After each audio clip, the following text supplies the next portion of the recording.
بسم اللہ الرحمن الرحیم نحمده ونصلی علی رسوله الکریم اما بعد فاعوذ باللہ من الشیطان الرجیم بسم اللہ الرحمن الرحیم وَإِذَا سَأَلَكَ عِبَادِي عَنِّي فَإِنِّي قَرِيبٌ أُجِيبُ دَعْوَةَ الدَّاعِ إِذَا دَعَانِي فَلْيَسْتَجِيبُوا لِي وَلْيُؤْمِنُوا بِي لَعَلَّهُمْ يَرْشُدُونَ صدق اللہ العظیم۔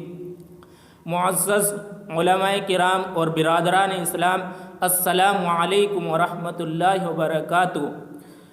آج کی اس مبارک مجلس میں ایک اہم عنوان پر گفتگو کرنی ہے۔ دعائیں میں بھی مانگتا ہوں اور آپ حضرات بھی مانگتے ہیں، لیکن دعا مانگنے کا مسنون اور مستحب طریقہ کیا ہے؟ نبی علیہ السلام نے کس طریقے سے دعا کی ہے؟ تو اس عنوان پر کچھ باتیں عرض کرنی ہیں۔ اللہ تعالیٰ مجھے بھی اور آپ کو بھی عمل کی توفیق نصیب فرمائے۔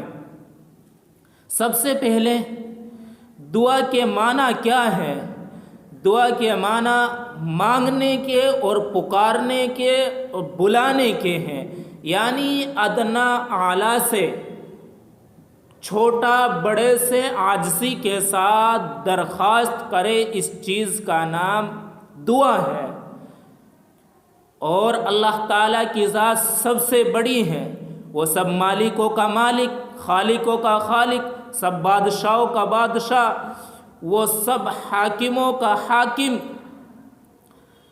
ہم سب کو اپنی ہر ضرورت اور حاجات اللہ رب العزت کے سامنے رکھنی چاہیے۔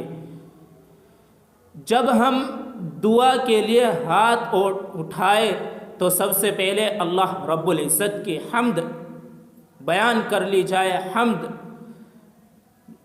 یعنی الحمدللہ رب العالمین الرحمن الرحیم مالک یوم الدین ایاک نعبد و ایاک نستعین۔ اس کے بعد درود شریف پڑھ لی جائے، اور پھر ہمارا دل و دماغ، جسم کا ایک ایک حصہ اللہ تعالیٰ کی طرف مکمل طور پر متوجہ ہو، اور دعا جو کی جائے وہ حلال کی جائے، حرام نہ کی جائے۔ حلال دعا کی جائے، حرام دعا سے پرہیز کیا جائے۔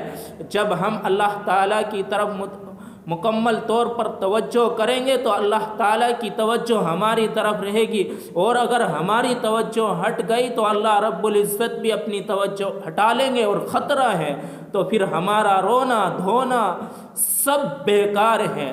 تو یہ بات یاد رکھنی چاہیے کہ جب بھی ہم دعا کریں تو اپنی پوری کی پوری توجہ اللہ رب العزت کے سامنے، اللہ رب العزت کی طرف ہو۔ وہی وحدہ لا شریک لہ ہے، وہ سب مالکوں کا مالک ہے، اور وہ اللہ تعالیٰ جس کو چاہے دے دے اور جس سے چاہے لے لے، جس کو چاہے عزت دے دے۔ اور یہ خیال ذہن میں بالکل نہ کرے کہ ہم مانگ رہے ہیں اور اللہ تعالیٰ دیتے نہیں ہیں، بلکہ دعا کے تین پہلو ہوتے ہیں۔ ایک دعا فوراً قبول ہو جاتی ہے، فوراً دے دیا جاتا ہے، اور ایک دعا کچھ عرصے کے بعد دی جاتی ہے، اور ایک دعا میدان حشر میں، یعنی حشر کا میدان ہوگا، کوئی کسی کا پرسان حال نہ ہوگا، اس وقت میں وہ دعا دی جائے گی تو بندہ عرض کرے گا، اے اللہ مجھے کوئی بھی دعا دنیا میں نہ دی جاتی، بلکہ آج تمام کی تمام دعائیں جو کی تھی دنیا میں ان کا بدلہ آج دے دیا جاتا۔ اور علماء نے لکھا ہے، فرماتے ہیں کہ ہم نے دعا کی مقبولیت 50 سال کے بعد قبول ہوتے ہوئے اپنی آنکھوں سے دیکھا ہے۔ بہت سارے بھائی دعا کرتے ہیں تو کہتے کہ ہماری دعا قبول نہیں ہو رہی ہے۔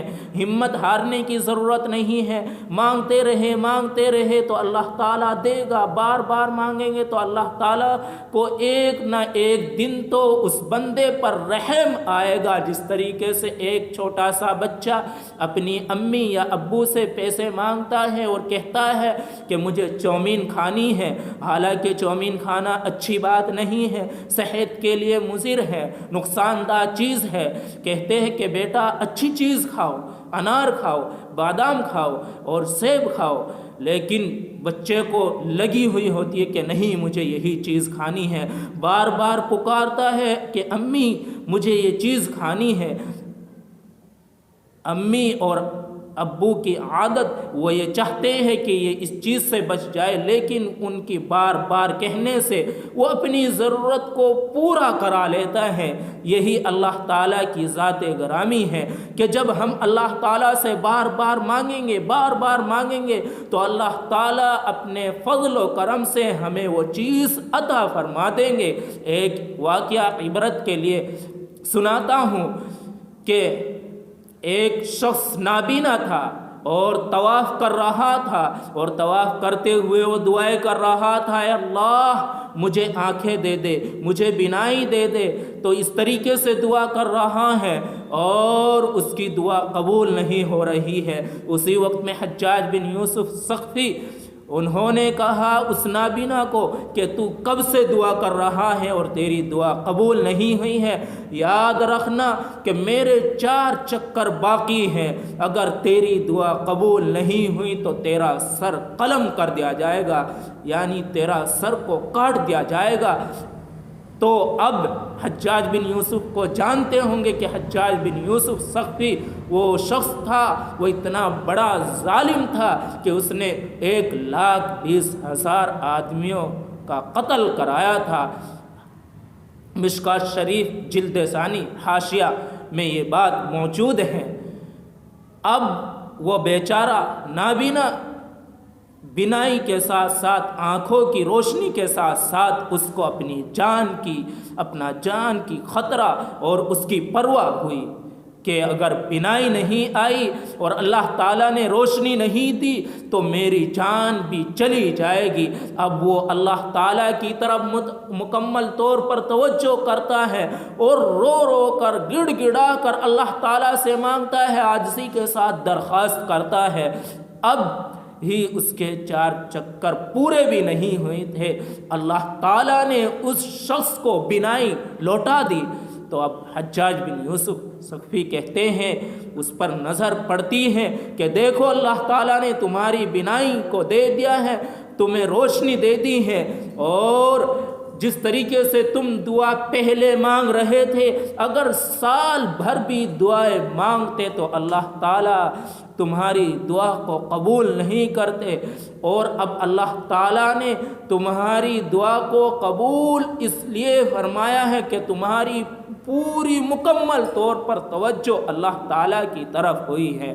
تو اس واقعے سے، ان باتوں سے عبرت حاصل کرنے کی ضرورت ہے کہ جب ہم دعا کریں تو اللہ تعالیٰ کی طرف مکمل توجہ ہو اور اخلاص کے ساتھ، ندامت کے ساتھ اللہ تعالیٰ سے مانگا جائے۔ اللہ تعالیٰ مجھے بھی اور آپ کو بھی ان باتوں پر عمل کرنے کی توفیق نصیب فرمائے، آمین۔